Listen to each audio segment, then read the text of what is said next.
आकाशवाणी पटना से प्रस्तुत है समाचार ध्वनि चित्र।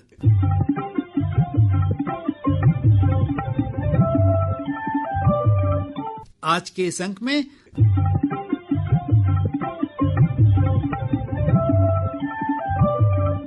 जानेंगे नई श्रम संहिताओं के बारे में,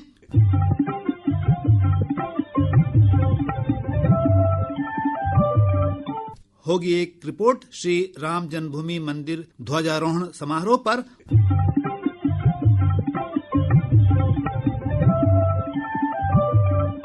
और एक श्रद्धांजलि जाने माने अभिनेता धर्मेंद्र को।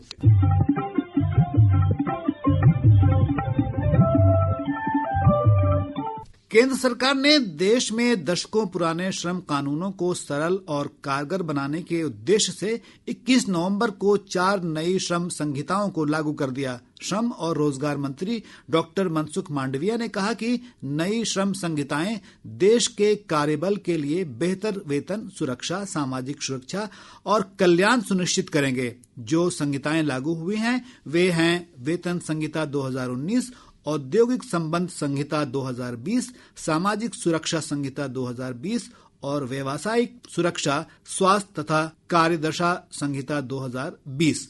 एक रिपोर्ट। श्रम और रोजगार मंत्रालय ने कहा है कि सरकार ने पिछले एक दशक में सामाजिक सुरक्षा कवरेज का व्यापक विस्तार किया है, जो 2015 में कार्यबल के लगभग 19% से बढ़कर 2025 में 64% से अधिक हो गया है। मंत्रालय ने बताया कि 4 श्रम संहिताओं का कार्यान्वयन इस दिशा में एक महत्वपूर्ण कदम है, जो सामाजिक सुरक्षा के दायरे को और व्यापक बनाएगा, साथ ही राज्यों और क्षेत्रों में इससे होने वाले लाभ को भी अंतर्निहित करेगा। नए श्रम संहिता सुधारों में सभी श्रमिकों के लिए समय पर न्यूनतम मजदूरी, युवाओं के लिए नियुक्ति पत्र, महिलाओं के लिए समान वेतन और सम्मान प्रदान करेगा। इसके अलावा ये सुधार 40 करोड़ श्रमिकों के लिए सामाजिक सुरक्षा और 1 वर्ष के रोजगार के बाद निश्चित अवधि के कर्मचारियों के लिए ग्रेच्युटी की गारंटी भी प्रदान करेगा। ये सुधार 40 वर्ष से अधिक आयु के श्रमिकों के लिए मुफ्त वार्षिक स्वास्थ्य जांच, ओवरटाइम के लिए दोगुना वेतन, जोखिम भरे क्षेत्रों में कार्य करने वाले श्रमिकों के लिए पूर्ण स्वास्थ्य सुरक्षा और अंतर्राष्ट्रीय मानकों के अनुसार उनके लिए सामाजिक न्याय की गारंटी भी सुनिश्चित करेगा। निधिका गुप्ता के साथ अमन यादव, आकाशवाणी समाचार, दिल्ली। भारतीय मजदूर संघ ने 4 नई श्रम संहिताओं को लागू करने का स्वागत किया है। मजदूर संघ के राष्ट्रीय सचिव गिरीश आर्य ने कहा कि यह आजादी के बाद से श्रमिकों के पक्ष में किया गया सबसे बड़ा सुधार है। भारतीय मजदूर संघ हृदय से उनका स्वागत करता है और माननीय प्रधानमंत्री का धन्यवाद करता है। अब जो लेबर लॉज थे, पुराने थे, आज काम की दुनिया बदल रही है, तो यदि उन कानूनों पर ही हम रहते हैं तो आज जो गिग वर्कर है, प्लेटफॉर्म वर्कर है, ऐप वर्कर है, उसको कौन एड्रेस करेगा, कहां से उसके लिए प्रावधान आएंगे? इन कोर्ट्स में उनका सबका समाधान है। अयोध्या में श्री राम जन्मभूमि मंदिर के शिखर पर ध्वजारोहण होने के साथ ही मंदिर का निर्माण कार्य पूर्ण हो गया। प्रधानमंत्री नरेंद्र मोदी ने मंदिर के शिखर पर धर्म ध्वजा फहराई। ये मंदिर निर्माण के पूर्ण होने तथा सांस्कृतिक उत्सव और राष्ट्रीय एकता के एक नए अध्याय की शुरुआत का प्रतीक है। एक रिपोर्ट। आज गली गली अवध सजाएंगे। जय श्री राम के जय घोष, शंख ध्वनि की गूंज और विश्व के विभिन्न कोनों से अयोध्या पहुंचे हजारों राम भक्तों की उपस्थिति के बीच शुभ विवाह पंचमी के दिन और अभिजीत मुहूर्त में धर्म ध्वजा कार्यक्रम संपन्न हुआ। यह प्रक्रिया 11:40 पर शुरू हुई। प्रधानमंत्री ने बटन दबाया और 11:50 पर धर्म पताका स्थापित हो गई। पूरी प्रक्रिया में 4 मिनट से अधिक का समय लगा। प्रधानमंत्री नरेंद्र मोदी ने पुष्प वर्षा कर ध्वज को प्रणाम किया। 10 फीट ऊंचे और 20 फीट लंबे समकोण त्रिभुजाकार धर्म ध्वज पर भगवान श्री राम के तेज और पराक्रम का प्रतीक सूर्य अंकित है। इस दीप्तिमान सूर्य की छवि के साथ ही कोविदार वृक्ष की छवि भी अंकित की गई है। सुशील चंद्र तिवारी, आकाशवाणी समाचार, अयोध्या। कुछ समझ न पाए कहां फूल बिछाए राम आएंगे। इस अवसर पर प्रधानमंत्री ने कहा कि ये ध्वज भारतीय सभ्यता के पुनर्जागरण का प्रतीक है। उन्होंने कहा कि यह पवित्र ध्वज इस बात का प्रमाण है कि अंततः असत्य पर सत्य की विजय होती है।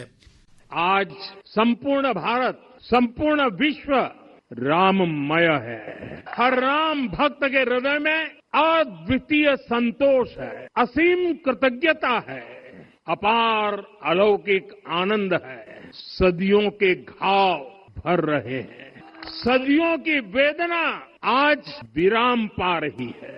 आज उस यज्ञ की पूर्णाहुति है जिसकी अग्नि 500 वर्ष तक प्रज्वलित रही। प्रधानमंत्री ने जोर देकर कहा कि लोकतंत्र इस देश के डीएनए में है। उन्होंने कहा कि केंद्र सरकार प्रत्येक व्यक्ति, विशेषकर समाज के वंचित वर्गों के उत्थान के लिए काम कर रही है। श्री मोदी ने कहा कि राम भेदभाव नहीं करते और सरकार भी इसी भावना के साथ आगे बढ़ रही है कि भारत लोकतंत्र की जननी है, मदर ऑफ डेमोक्रेसी है।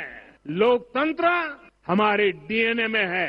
साथियों, अगर आप तमिलनाडु जाएंगे तो तमिलनाडु के उत्तरी हिस्से में उत्तीरमेरूर गांव है। वहां हजारों वर्ष पहले का एक शिलालेख है।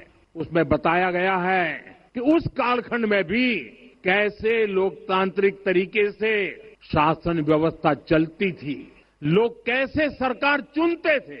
लेकिन हमारे यहां तो मैग्ना कार्टा की प्रशंसा का ही चलन रहा। जाने माने फिल्म अभिनेता धर्मेंद्र का सोमवार को निधन हो गया। वे 89 वर्ष के थे। मुंबई के विले पार्ले स्थित श्मशान घाट पर उनका अंतिम संस्कार किया गया। एक श्रद्धांजलि।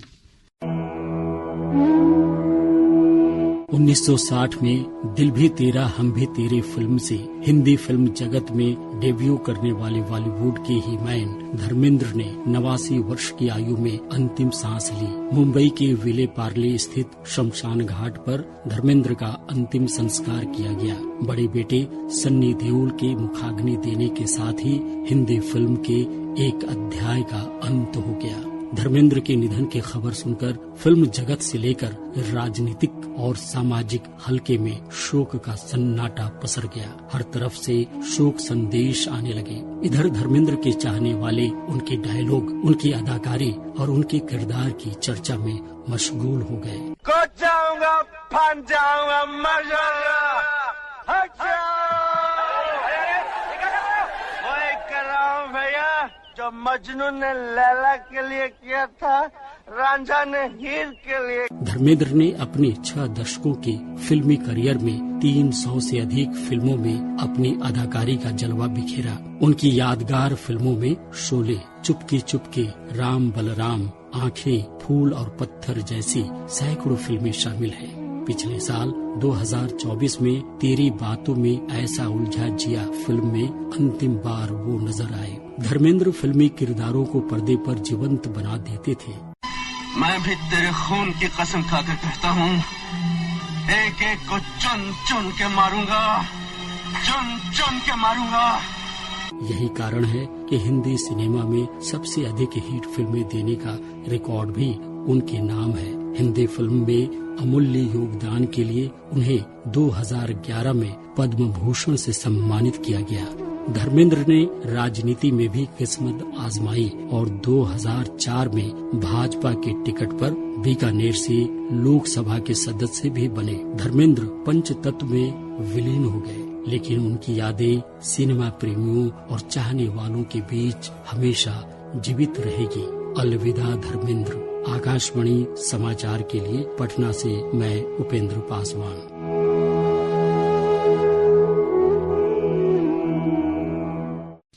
इसके साथ ही आज का समाचार ध्वनि चित्र कार्यक्रम संपन्न होता है। यह कार्यक्रम प्रत्येक बुधवार की रात 7:52 पर आकाशवाणी पटना के प्रादेशिक समाचार एकांश द्वारा प्रस्तुत किया जाता है।